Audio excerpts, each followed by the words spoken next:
রাজধানীর তুরাগ থানার অধীন ৫ নম্বর সেক্টর পানির পাম্প এলাকায় কুকুর নিয়ে সংঘর্ষের ঘটনায় চাঞ্চল্য সৃষ্টি হয়েছে। স্থানীয়দের অভিযোগ, রাস্তার বেওয়ারিশ কুকুরগুলো অযত্নে রাস্তায় ঘোরাঘুরি করে। এতে এলাকাবাসীর ভোগান্তি দীর্ঘদিনের। আজ দুপুরে একটি কুকুর গাড়ি চাপায় মারা গেলে ক্ষুব্ধ হয়ে শান্তা নামের এক নারী এবং তার সহযোগীরা মিলে গাড়ি চালক রানাকে বেঁধে রড ও স্টিলের পাইপ দিয়ে বেধড়ক মারধর করেন।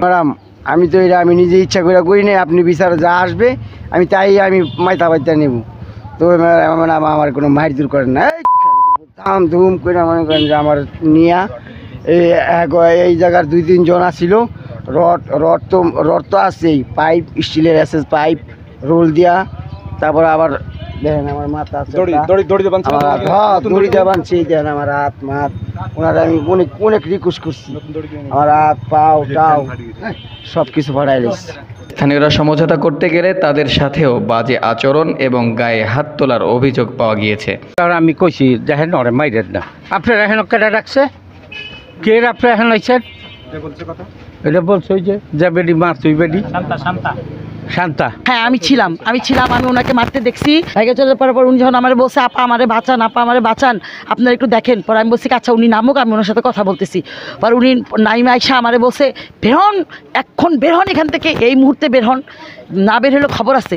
কিন্তু আমি ওনারে মারতে দেখছি, ওনার মাথা থেকে যখন প্রচুর পরিমাণ রক্ত বেরোতেছিল তখন উনি পানি দিয়ে সেই রক্তগুলো বারবার মুছে দিতেছিল। হ্যাঁ দেখছি, হ্যাঁ বাইন্দা রড দিয়ে পিটাইছে, আমরা দেখছি উনি ধৈরা বাঁধছে, বাইন্দা অনেক মতন পিটাইছে ওই ড্রাইভারটা তো মনে করেন ইচ্ছা করে কুকুরের মারে নাই।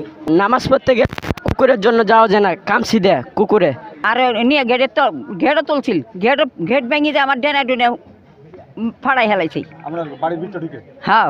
গাড়ির মালিক শাহাদাত হোসেন জানান, ঘটনার সময় গাড়িতে থাকা টাকা, গাড়ির কাগজপত্র এবং মোবাইল শান্তা আত্মসাৎ করে, যা এখনও ফেরত দেওয়া হয়নি। গাড়িতে টাকা ছিল, গাড়ির কাগজ ছিল, ড্রাইভারের 2টা ফোন, সবগুলো সে নিয়ে আটকায় রাখছে। পুলিশ আইছে, সে পুলিশের সামনেও সে দেয় না। পরে আমি আমার ড্রাইভারের মাথা ফাটা অবস্থায় পুলিশ আমি 999 ফোন দিয়ে পুলিশের সহযোগিতা নিয়ে ড্রাইভারকে উদ্ধার করে 5টা সেলাই লাগছে। এই ঘটনায় এলাকা জুড়ে উত্তেজনা ছড়িয়ে পড়ে। স্থানীয়রা জানান, শান্তা সাবেক সংসদ সদস্য হাবিব হাসানের আত্মীয় এবং সেই দাপটি তিনি দেখিয়ে চলেছেন দীর্ঘদিন। ওই যে হ্যাঁ বোন বিয়া করছে এই এরিয়াতে, হাবির ছোট ভাই, হাবিব হাসানের ছোট ভাই। জি বিয়া করছে, ওই যে ওই শান্তার বোন বিয়া করছে। এলাকাবাসীর দাবি, এরভাবে কুকুরের নামে মানুষকে মারধর করা এবং টাকা, গুরুত্বপূর্ণ নথি ও মোবাইল আটকে রাখা, এটি কোনোভাবেই মেনে নেওয়া যায় না। পুলিশ যেন দ্রুত ব্যবস্থা নেয়। স্থানীয়রা প্রশাসনের কাছে সুষ্ঠু তদন্ত ও ন্যায্য বিচারের দাবি জানিয়েছেন।